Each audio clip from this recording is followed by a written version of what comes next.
दोस्तों ये है IEX का डेली चार्ट और आप देख सकते हैं कि 4 जून के बाद यानी जिस दिन इलेक्शन का रिजल्ट आया था उसके बाद स्टॉक ने हमको कुछ ही दिनों के अंदर 24 से 25% का रिटर्न दिया है। आप देख सकते हैं सिर्फ 13 डेज के अंदर हमको 25% का रिटर्न मिला है। और ये रिटर्न के साथ साथ आपको ये भी देखने मिलेगा कि एक बहुत ही बड़े रेजिस्टेंस को उसने ब्रेकआउट दिया है जो कि मल्टी ईयर का रेजिस्टेंस था। अब यहाँ सब इतना सब कुछ होने के बाद स्टॉक में क्या फ्यूचर बन रहा है या अभी हम क्या कर सकते हैं। अगर आप इसको बहुत पहले से होल्ड कर रहे हैं तो अभी हमको एग्जिट कर देना चाहिए या इसको होल्ड करना चाहिए, उसके बारे में हम डिस्कस करने वाले हैं। ये बहुत ही इंपॉर्टेंट वीडियो होने वाला है, तो इस वीडियो को आप लास्ट तक देखिएगा। लेकिन वीडियो में आगे बढ़ने से पहले आपसे एक छोटा सा रिक्वेस्ट है, इस चैनल को सब्सक्राइब कर दीजिएगा। हम ऑलरेडी 1000 को पार कर चुके हैं, जिसके लिए आप सबको बहुत बहुत थैंक्स। लेकिन अभी तो बस शुरुआत है, हम बहुत से स्टॉक्स ऐसे डिस्कस करने वाले हैं जो कि मल्टीपैगर बन सकते हैं। तो जरूर इस चैनल को सब्सक्राइब कीजिए और साथ में नोटिफिकेशन का बटन दबा दीजिएगा ताकि जब भी मैं वीडियो बनाऊं तो आपको नोटिफिकेशन मिल जाए। चलिए बढ़ते हैं अपने वीडियो की तरफ। यहाँ मैंने IEX का ऑल टाइम का चार्ट खोल दिया है। अब देख सकते हैं इसने जो हाई लगाया था वो 302 का लगाया था, लेकिन उसके बाद स्टॉक काफी ज्यादा नीचे आ गया और नीचे आने के बाद एक अच्छा खासा कंसोलिडेशन वो कर रहा है। अब यहाँ पे आपको एक बहुत इंपॉर्टेंट टेक्निकल एनालिसिस के बारे में दिखाने वाला हूँ, तो इस वीडियो को ध्यान से देखिए दोस्तों कि हमको कैसे पता कर सकते हैं कि कोई स्टॉक कितना गिरने वाला है या अगर ट्रेंड रिवर्सल होने वाला है तो हम कैसे पता कर सकते हैं। तो ये हाई लगाने के पहले आप देख सकते हैं स्टॉक ने हमको कितना अच्छा खासा रिटर्न दिया है। एक साल के अंदर ये स्टॉक कम से कम 3-4 गुना हो गया था। 3-4 गुना होने के बाद आप देख सकते हैं आपको यहाँ पे एक डोजी कैंडल बनता हुआ नजर आ रहा है। ये जो कैंडल है इसको हम बोलते हैं डोजी कैंडल। ऊपर का डंडा देखिए और नीचे का डंडा देखिए, दोनों बहुत बड़ा है और जो बॉडी है वो काफी छोटा सा है। तो जब भी ऐसा कोई कैंडल बनता है उसको हम डोजी कैंडल बोलते हैं। अब ये डोजी कैंडल एक इंडिकेट करता है कि ट्रेंड में रिवर्सल आ सकता है, लेकिन ये कंफर्मेशन नहीं है, ये आपको सिर्फ इंडिकेशन दे रहा है। उसका देखिए स्टॉक नीचे आया, नीचे आने के बाद फिर से आपको उसी जगह पे हाई लगाया, लेकिन इस हाई को ब्रेक नहीं कर पाया। आप देख सकते हैं पहले 302 पे हाई लगाया था, फिर 302 के आसपास आया, लेकिन वहां से फिर रिवर्सल मिला। तो इस पैटर्न को हम बोलते हैं डबल टॉप पैटर्न। तो जब भी डबल टॉप पैटर्न बनता है हमको ये इंडिकेशन मिल जाता है कि ट्रेंड रिवर्सल हो गया है। अब लेकिन 100% कंफर्मेशन कब मिलेगा, आप यहाँ पे देख सकते हैं इस जगह पे हमको 50 डेज का मूविंग एवरेज को कट करते हुए नजर आ रहा है। तो डबल टॉप, डॉजी कैंडल और 50 डेज मूविंग एवरेज को जब ब्रेक कर रहा है तो ये हमें कंफर्मेशन दे रहा है कि ट्रेंड रिवर्सल हो चुका है और स्टॉक अब काफी अच्छा खासा नीचे आ सकता है। और क्योंकि स्टॉक ने पिछले एक साल के अंदर ही आपको 3-4 गुने का रिटर्न दिया था, जी बिल्कुल 3-4 गुने का रिटर्न दिया, तो जब भी ऐसा खतरनाक मूव आता है, बहुत ज्यादा मूव बहुत शॉर्ट टर्म में आता है, तब रिवर्सल भी हमको वैसे देखने मिलता है। और आप देख सकते हैं चार्ट में आपको कितना बड़ा यहाँ से रिवर्सल देखने मिला है। स्टॉक सीधा नीचे आ गया आपका 119 के ऊपर। अगर हम देखें कि टॉप में अगर किसी ने टॉप में लिया होता तो उसको फिलहाल अभी 60% का लगभग लॉस हो रहा होता, जो कि बहुत ही बड़ा लॉस है और आपका टाइम भी बहुत ज्यादा वेस्ट होता। आप देख सकते हैं 2021 में हुआ था और आज 2024 चल रहा है।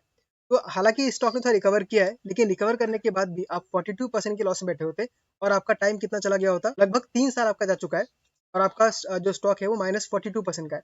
तो हैवी हैवी लॉस है आपको टाइम के साथ भी और आपको मनी के साथ भी। लेकिन यहाँ पे आज मैं क्यों वीडियो बना रहा हूँ, क्योंकि हमको यहाँ पे आज एक ब्रेकआउट मिला है और ये भी मल्टी ईयर का ब्रेकआउट है। तो आप देख सकते हैं इस जगह पे आपको लगभग 174-175 के आसपास में एक रेजिस्टेंस था जो कि बना था आपका 2022 में, और आज उसको ब्रेकआउट मिला है इस जगह में 2024 में। तो ये हम लोग का बन गया एक मल्टी ईयर का ब्रेकआउट। आपको मैं दिखाता हूँ कहाँ कहाँ बना हुआ था। पहला रेजिस्टेंस बना हमको यहाँ पे, दूसरा बना हमको यहाँ पे और तीसरा हमको यहाँ पे बना हुआ था, लेकिन इसको अच्छा से ब्रेकआउट दे दिया। और ये ब्रेकआउट क्यों सस्टेन करेगा, क्योंकि यहाँ पे हमको वॉल्यूम काफी अच्छा खासा दिख रहा है। आप यहाँ पे नीचे आके देखिए कि वॉल्यूम जो है ये काफी अच्छा खासा हमको वॉल्यूम नजर आते हैं। तो अगर ब्रेकआउट देखेंगे तो आपको 2022 और आज चला 2024, यानी 2 साल बाद आपको ब्रेकआउट आया। और ब्रेकआउट आने के साथ आपको यहाँ पे एक और इंटरेस्टिंग टेक्निकल पैटर्न दिख रहा है जिसे हम कप एंड हैंडल पैटर्न कहते हैं। यहाँ पे बना के दिखाता हूँ आपको मैं। ये आपका बन गया पहला और यहाँ आपका बन रहा है हैंडल। ये एकदम पिक्चर परफेक्ट आपका कप एंड हैंडल पैटर्न बन रहा है। अब आप लोग में से कुछ बोलेंगे कि नहीं एग्जैक्टली तो नहीं, यहाँ बीच में बढ़ा हुआ है, यहाँ पे आपका कवर नहीं कर पा रहा है। तो टेक्निकल एनालिसिस में कोई भी 100% श्योर नहीं होता, आपको उसके अराउंड ही कहीं ना कहीं आपको पैटर्न दिखता है जो कि आपको एक्सपीरियंस के साथ ही नजर आ सकता है। अब कप एंड हैंडल के बेसिस पे अगर मैं टारगेट निकालने का ट्राई करूँ, जो पहला टारगेट निकल के आता है, हम लोग का जो पहला टारगेट निकल के आ रहा है वो 232 का निकल के आ रहा है। लेकिन अब 232 का जो टारगेट है वो एक ही बार में तो अचीव नहीं होगा, क्योंकि आपका पहला जो रेजिस्टेंस होने वाला है वो 200 के आसपास होने वाला है। तो यहाँ से आपको पहले से 200 क्रॉस करना पड़ेगा। 200 पहुंचने में आपको लगभग 13% का रिटर्न मिल जाएगा अगर आप अभी बाय करते हैं तो।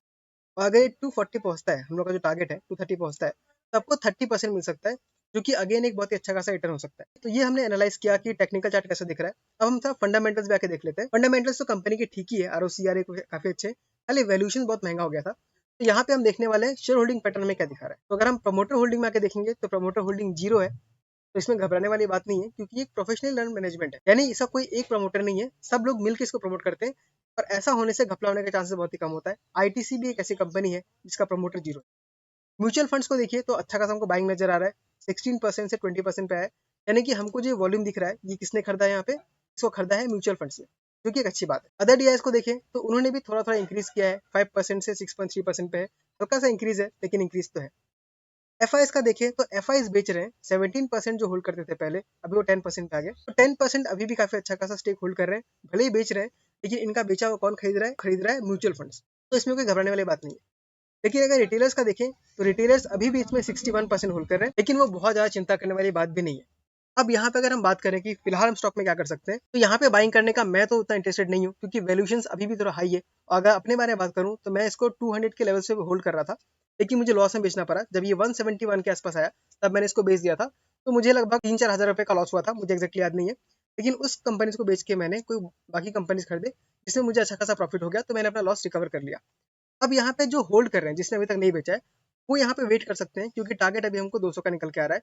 और जो रिस्क ले सकते हैं वो यहाँ पे बाइंग कर सकते हैं। लेकिन मैं भी फ्रेश बाइंग का फेवर में नहीं हूँ। मैं फेवर में उनके हूँ जो ऑलरेडी होल्ड कर रहे हैं। आप थोड़ा और रुकिए, आपको अच्छा खासा मुनाफा हो जाएगा, तब आप यहाँ से निकल सकते हैं। तो ये मैंने डिस्कस किया आईएक्स के बारे में कि फंडामेंटल्स तो ठीक है, म्यूचुअल फंड्स भी खरीद रहे हैं, टेक्निकल चार्ट में हमें ब्रेकआउट मिला है काफी अच्छा खासा। तो अब आप मुझे बताइए कि आप स्टॉक के बारे में क्या सोचते हैं। अगर आप ऑलरेडी होल्ड कर रहे हैं तो आपने कितने पे बाय किया है, तो आप जरूर कमेंट करके बताइए। अगर आपको ये वीडियो अच्छा लगा, इन्फॉर्मेटिव लगा, तो इस वीडियो को लाइक कर दीजिए, और हो सके तो चैनल को सब्सक्राइब भी कर दीजिएगा, क्योंकि उससे मुझे बहुत मोटिवेशन मिलता है और मैं ऐसे वीडियोस टाइम टू टाइम बनाते रह पाता हूँ। और साथ ही साथ आपको अगर मल्टीबैगर स्टॉक्स में इन्वेस्ट करने का इंटरेस्ट है, जो कि थोड़ा रिस्की होते हैं, स्मॉल कैप होते हैं, लेकिन फंडामेंटल्स उनके काफी अच्छे होते हैं।